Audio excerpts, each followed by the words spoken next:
Eu não tinha esses planos de gravar esse vídeo hoje. Eu já havia pensado em gravar um vídeo sobre esse livro, que eu vou fazer algumas citações, mas não hoje. Mas ontem à noite, eu arrumando meu espaço, meu escritório, eu vi esse livro na estante e lembrei quantas vezes eu reli já esse livro e como ele é especial em vários sentidos, né? Inclusive, a cada época ele se renova, por isso ele é especial. A cada época ele se renova na minha lista de interesses por motivos diversos, né? Eu quero ainda, né, gostaria de fazer posteriormente, numa série de comentários, né, de resenhas de livros, uma resenha propriamente dessa obra. Mas hoje é apenas enfim, não sei, talvez um registro de final de ano, porque ele ontem saltou aos meus olhos e, enfim, achei interessante agora fazer um comentário, falar um pouquinho sobre ele e a memória, né, afetiva que cerca esse livro para mim. Lembro que eu ganhei esse livro quando eu estava na graduação ainda em Ciências Sociais. E eu não sei exatamente qual foi o motivo.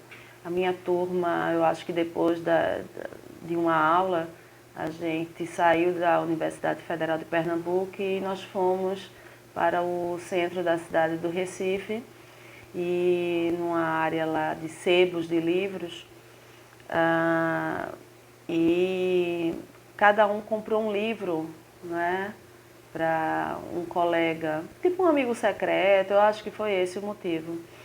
E eu ganhei de um colega que eu perdi o contato com ele, já acho que desde da graduação, eu ganhei esse livro aqui, já está apagado o título, A Insustentável Leveza do Ser, deixa eu ver se dá para ver aqui, bem apagadinha, né? De Kundera, né?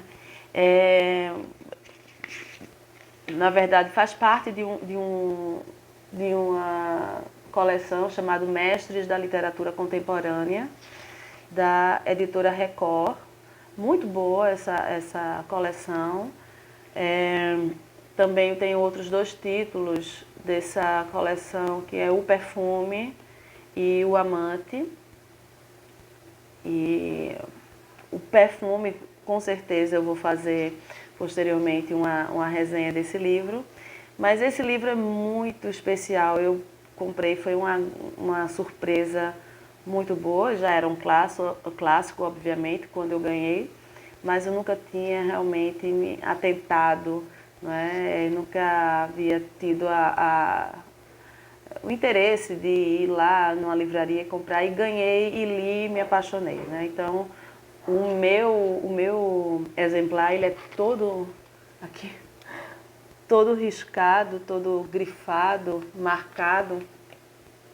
Inclusive eu vou comprar um outro para poder fazer esses grifos, esses registros com menos remorso, mas é isso, né?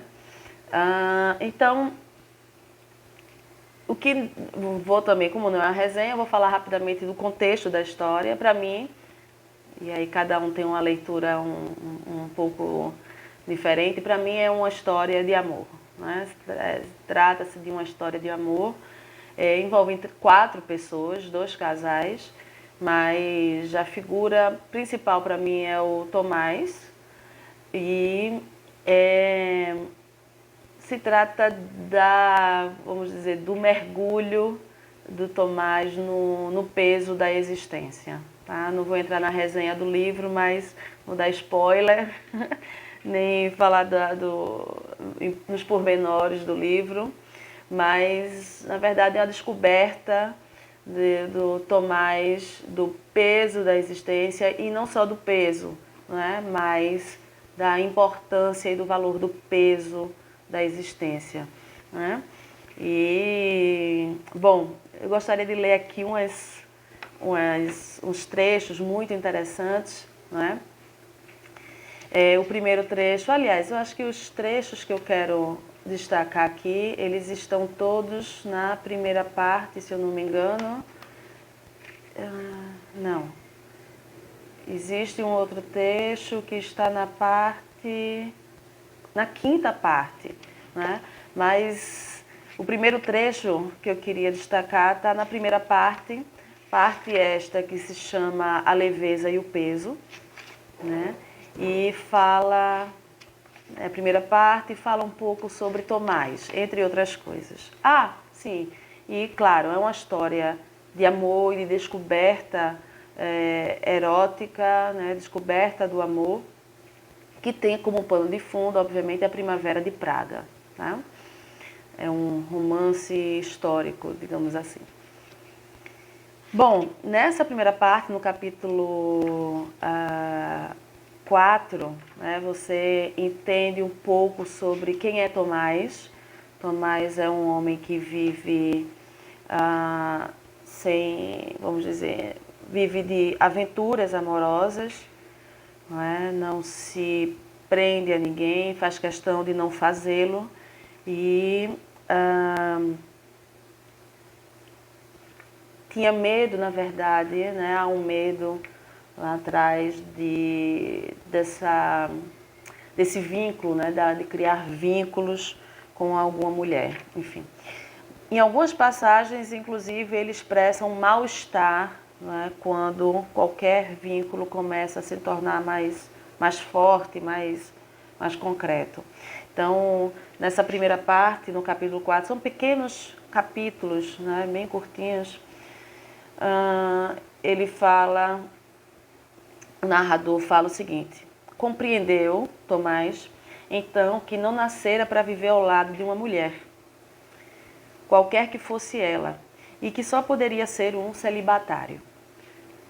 Esforçava-se, portanto, cuidadosamente para organizar seu sistema de vida de maneira tal que nenhuma mulher jamais viesse se instalar com mala em sua casa. Por isso só tinha um divã, se bem que fosse um divã largo, dizia às suas companheiras que era incapaz de adormecer na mesma cama com quem quer que fosse, e levava-as sempre de volta depois de meia-noite. Né? Tudo isso muda na vida de Tomás quando ele conhece Teresa, né? E ele é surpreendido por essa mulher na vida dele, né? Uma mulher que institui, que começa a apresentar a ele o peso da existência e do valor do peso, no final das contas. No capítulo 6, o narrador ele continua a falar um pouco sobre o modus operandi de Tomás, né, diante do amor, diante do sexo, do ato sexual, né, e do trato com as mulheres em sua vida. Cito: no instante que se seguia ao amor, sentia um irresistível desejo de ficar só. Achava desagradável acordar em plena noite ao lado de um ser estranho. Repugnava-lhe o despertar matinal do casal. Não tinha vontade de ser ouvido escovando os dentes no banheiro, nem se sentia atraído pela intimidade de um café da manhã a dois. Mas aí, depois que ele dorme com Teresa, né, ele experimenta um sentimento inédito para ele até então. E aí termina esse capítulo 7 com as seguintes palavras, o narrador. Tomás pensava: deitar com uma mulher e dormir com ela, eis duas paixões não somente diferentes, mas quase contraditórias. O amor não se manifesta pelo desejo de fazer amor.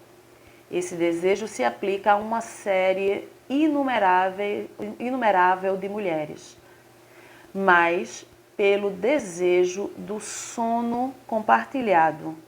Este desejo diz respeito a uma só mulher. Né?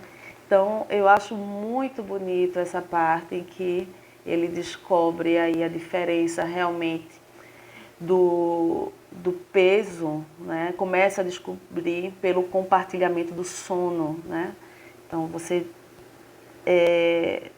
não necessariamente dividir uma cama, mas querer estar ali velando e compartilhando e, né, adormecido junto a um outro ser.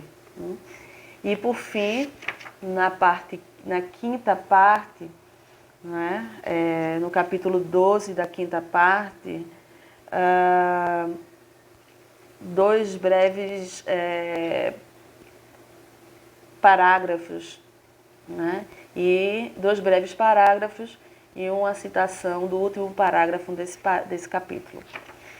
Das aventuras amorosas, sua memória só registrava o estreito e íngreme caminho da conquista sexual. A primeira agressão verbal, a primeira carícia, a primeira obscenidade que lhe dissera, e ela a ele, todas as pequenas perversões que aos poucos a fizera aceitar e as que ela recusara. Todo o resto, com um cuidado quase pedante, eliminara da memória. Esquecia-se até do lugar onde encontrara esta ou aquela mulher pela primeira vez, já que isso precedia a conquista sexual propriamente dita. Pula alguns parágrafos, 2 parágrafos e segue. Parece que existe no cérebro uma zona específica que poderíamos chamar memória poética, que registra o que nos encantou, o que nos comoveu, o que dá beleza à nossa vida. Desde que Tomás conhecera Teresa, nenhuma outra mulher tinha o direito de deixar a marca, por efêmera que fosse, nessa zona do seu cérebro. E termino. O amor começa no momento em que uma mulher se inscreve com uma palavra em nossa memória poética. Não é? Enfim, A Insustentável Leveza do Ser é um livro, obviamente, que eu recomendo, que eu farei uma resenha assim que possível e que agora, sem planejar muito, sem roteiro, sem roteirizar, sem muita preparação, por ter dormido ontem com esse livro na cabeça, por tê-lo, né, focado ali na minha estante, e na hora de dormir eu amanheci com essa vontade de trazer essa história de amor, essa história de descoberta do erotismo e do amor, do peso da existência, que, como Kundera, pelo menos na minha leitura, mostra nesse livro, é inerente, né, fundamental, melhor dizendo, a toda existência plena, seja lá o que isso signifique. Tá? Então é isso.